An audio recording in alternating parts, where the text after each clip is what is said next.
Good morning, everybody. Welcome to this week's episode of Dashboard Confessionals. Just made that up, so I don't know. Seems to work, so maybe it doesn't. I don't know. Anyway, it's going to work today. So far we are reviewing this book called Honey, We Need to Talk, and it's by David E. Clarke. He's a doctor of philosophy in psychology, and he's a Christian psychologist. And this week we're talking about we need to talk about our conflicts and to fight with confidence. And so in previous weeks we've talked about 2 essential areas. There's a total of 10 essential areas in this book that it covers. And in the first week we talked about essential area number 1, which was we need to talk about our emotional intimacy. We talked about men are clams, women are crowbars. Typically, that's about 85% of the time that's the situation. But in some situations, the women are the clams and the men are the crowbars. So at my house, that's how it is. I'm the crowbar, my wife is the clam. And then we work through how to get through that. You know, it's time for the clam to open up. In order for this relationship to work, clam, you're going to have to open up. You guys are going to have to start talking. If you want to have true, close communication, you guys are going to have to talk. You're going to have to learn how to work through conflicts. Okay, so in the last little section of that, emotional intimacy is to put every topic on the table, and I mean everything. So we talked about how to do that. Past relationships, people have hurt you, girls that have hurt you, men that have hurt you, and get all that out there so you can have a lens into how that your partner might see the world. Okay, so essential area number 2, I think we talked about this last week. I covered half of it and Bobby covered the other half. He did a really good job. I basically talked about where are you with Jesus? You know, what is your relationship like with Jesus? And Bobby talked about how to keep God at the center of your relationship. And one thing that stuck out to me about what Bobby said is, and the book says it too, but I think he really brought it to light talking about it, was pray with your spouse. Are you just one-on-one? Are you holding hands with your wife or your husband and kind of bowing in submission to the Lord and praying? I think you can really see into your spouse's heart, how they communicate with the universe, the creator of the universe. So it's a beautiful thing. We pray every night together as a family, and my kids are present when it happens. But I guess for me, I paid a little more attention to my wife and what she was saying, which I always do, but I guess in light of what we learned about last week, this week I was just kind of paying attention to what she was saying, and when I said my prayer, I was saying things, that was on my heart, and I hope she was picking it up too. So pray together. That was what I picked up. It was a really good advice there. Okay, so this week we're going to talk about essential area number 3, which is we need to talk about our conflicts. And the topic is fight with confidence. So, essentially, what it's talking about is dealing with those small conflicts, those day-to-day conflicts. You didn't call when you got home, before you got home. You didn't tell me you were going to be late. Some of those little itty-bitty conflicts can really spiral into big arguments. So this section here, number 1, addresses the fighting style. All of us have a dysfunctional style of fighting with one another. So we need to identify that. And after we identify that, we need to figure out how to fix it. What can we do to fix it? So all of you that are married or currently in a relationship, you go through that first honeymoon stage of life where everything's pure bliss, it's wonderful. You spend a lot of time in the bedroom, all that fun stuff. But eventually, once you get through that 6 to 8 month period of time in your life, you're gonna figure out that there's a conflict that comes out here and there, and how you deal with that conflict is going to determine your happiness in that relationship, and also possibly the success of it. So we really got to learn how to talk, guys. And to be a good communicator, it takes a lot of time. It takes a lot of time. There's no question about it. If you're going to communicate something effectively, you need to work through it slowly. Take your time, talk about it, explore every angle, slow down when a side thought comes. Let's talk about it. But some people can't do that. They kind of default to one of these 5 different areas, and the author here identifies those. So here's the 5 different kinds that this guy's identified, and I relate to some of these, and I completely understand.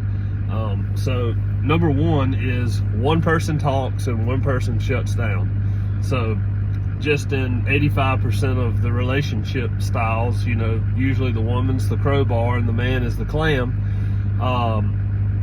The woman is probably the one that's talking, trying to get the clam to open up once again, and the clam is shutting down. He's not saying anything, and no conflict gets resolved. She's trying to get her point across. She's been hurt or whatever, and she's trying to talk, and he's just shutting down. He's not saying anything, and that leaves a woman or a man, it can be anybody, either one in the relationship, that ends up being hurt and nothing gets resolved. And of course, if nothing gets resolved, eventually you guys are going to grow apart. That's basically the theme of what's happening here.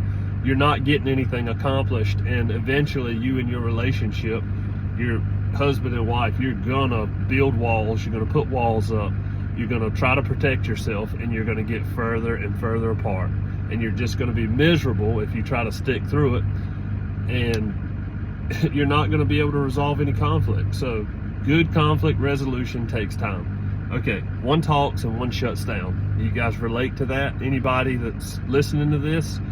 If you do, hold on to that thought. We got 4 more to go through, because there's 5 different styles. There's probably more than that, but these are just the start.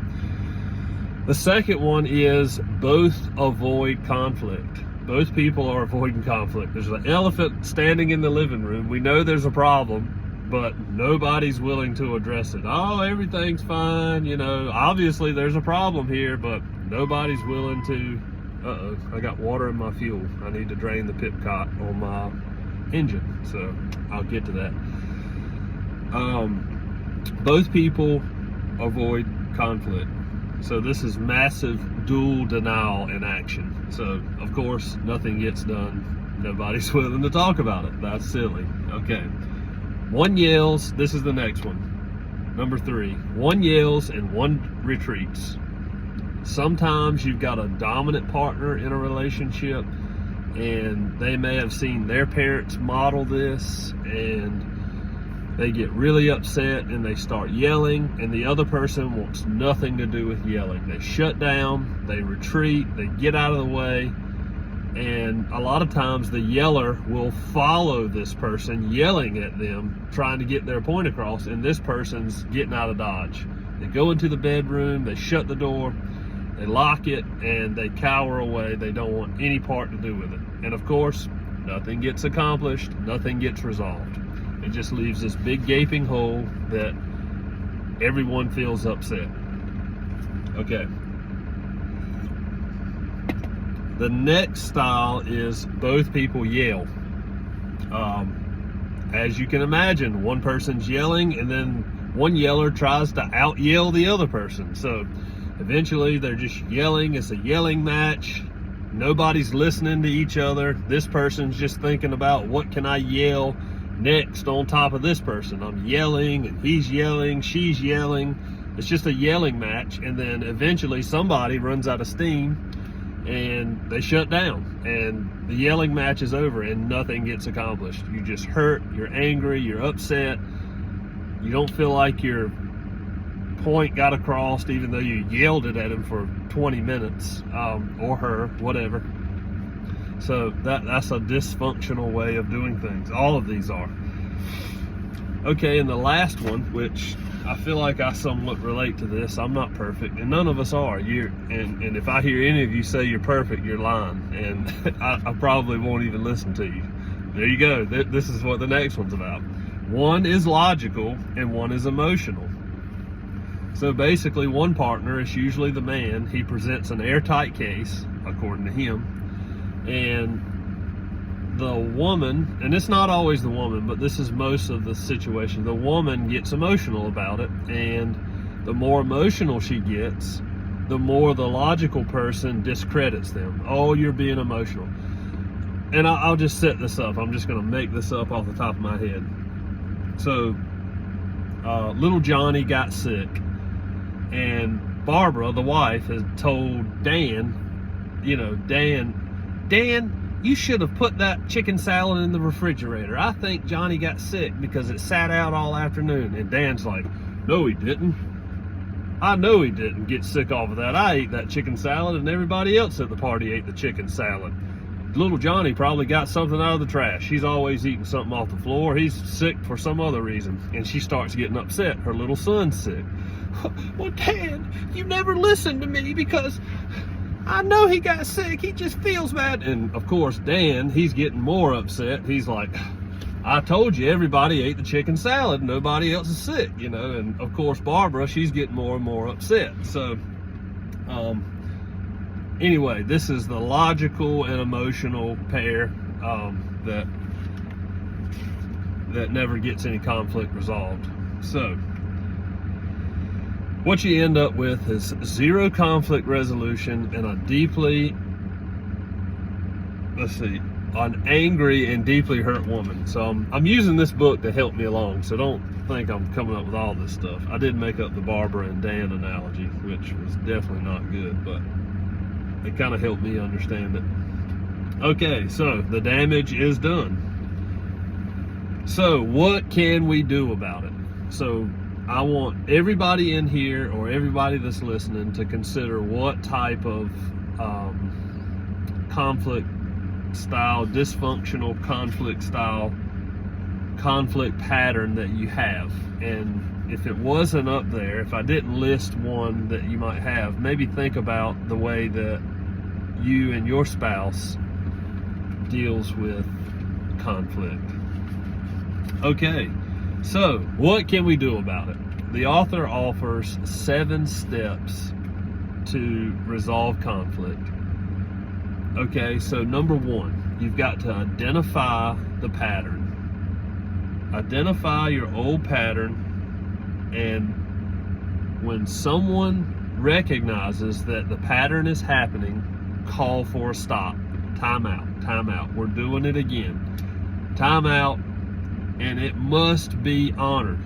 Whatever couple honors it, it must be, whatever couple calls it, it must be honored. So the conversation needs to shut down, because we know that this is not going to get anywhere. We're just going to yell at each other. We're going to present our case in a logical fashion. It's not going to work.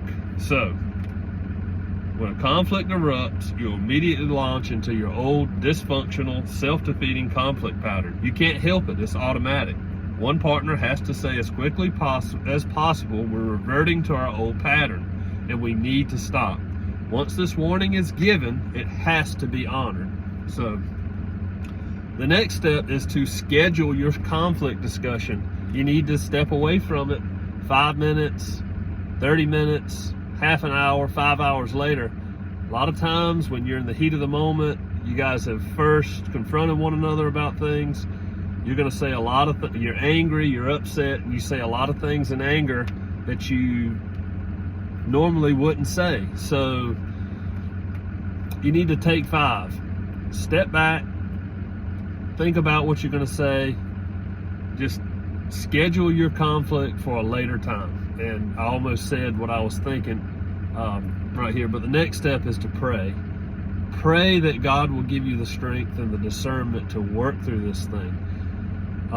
Pray for patience. Pray for a heart of love.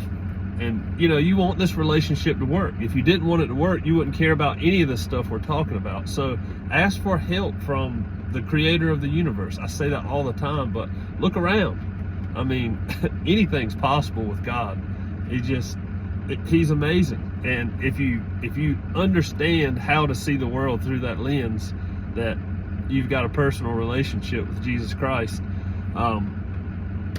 man, you've got so much more power, and you know how to tap that. So, all right, pray about it. Talk to God about it. He knows it already. Talk to him. Working through that conversation with God is going to help you have a better life. He's got it. He understands. He's got this. So have the conversation with God. All right, step number 4, express yourself one at a time. People talking over top of each other never gets anything accomplished. So one person talk at a time, and it needs to be 10 minutes or less. So say I've got a conflict with my wife. I need to let her talk for 10 minutes one-sided. I don't need to say anything. I need to put on my listening hat, put on my listening ears, and listen. I don't need to say anything, because if I'm trying to say something, I'm not listening. I'm thinking about what I want to say. So listen, listen, listen, listen. The listener needs to be the listener. Once the speaker has given their point of view and their side of the conflict, what their truth is, once they've expressed that, the listener then needs to regurgitate how it made that person feel. So here's an example. Honey, you're angry because I came home late and I didn't call. So you need to explain to her or him why they're angry, or whatever emotion they're feeling, and what prompted that motion. So in this example, you're angry because I came home late and didn't call to let you know. When I said blank, you're saying it made you feel blank. So I was thinking about this earlier. When I said it doesn't matter that I didn't tell you when I was coming home late, you're saying that it made you feel blank, and I put unimportant in that. So when I said it doesn't matter, you're saying it made you feel unimportant. You're like, you don't matter. So working through that. So the listener, it's very important that the listener makes the speaker feel understand. And that's the key. Feel understood. You got to feel understood. So once that's completed, flip the roles. The speaker becomes the listener and the listener becomes the speaker. Talk for 10 minutes, and then the listener needs to make the speaker feel understood. That's the only way to get through it. Each person has to be understood and not talked over. So step 5 is to make a deal. Take another break when you get to this stage and figure out what you're going to do, whether it be a financial decision, a parenting strategy, family scheduling change, whatever it may be. Make a deal. Work through that. Go through these speaker listener roles again, and have that meeting at a later time once you've resolved the conflict. So everybody's understood. You still may disagree, just because we disagree doesn't mean we don't love each other. It just means we have a different viewpoint. That's all it means. It doesn't mean we hate each other. And I feel like the world a lot of times brings that out. I disagree with somebody and now they hate me. That's silly. We're not getting anywhere by just everybody agreeing with one another. All right, so stop and start. This is step 6. When a conversation gets off track, even a little bit, shut it down immediately. When something goes haywire, for example, one of you reverts back to your dysfunctional conflict style, you can't save that conversation. No couple can. It's over. So either person may call for a stop, and it must be honored. So you need to stop and start. All right, number 7 is make sure you make up. So everybody likes to make up after you've worked through a conflict, and it's really healthy for a relationship. So if you're married, I'm not talking about high-fiving. I'm not talking about punch on the arm. I'm talking about some good old-fashioned make-up sex. If you're married and if both people are honored. Should I have said that? I don't know. Anyway. maybe I shouldn't have said that, but I mean, that's what the book says, and I'm not trying to be weird about it, but I think some of the most some of the best physical passion you can experience is after a big argument. You know, you can have a really good time, and that can be really intense and wonderful. So, and it can really bond your relationship a whole lot better. But if you're not married, obviously you can't do that. But maybe you can have a makeup session, not a makeup session, a make-out session. But that can be a little dicey too, because that might be bad advice, because that could kind of prompt you to lead on to go further. So it's a little dicey. So makeup, step 7 is makeup, however you want to make up. So if you're married, I recommend that. Okay, and that is pretty much it.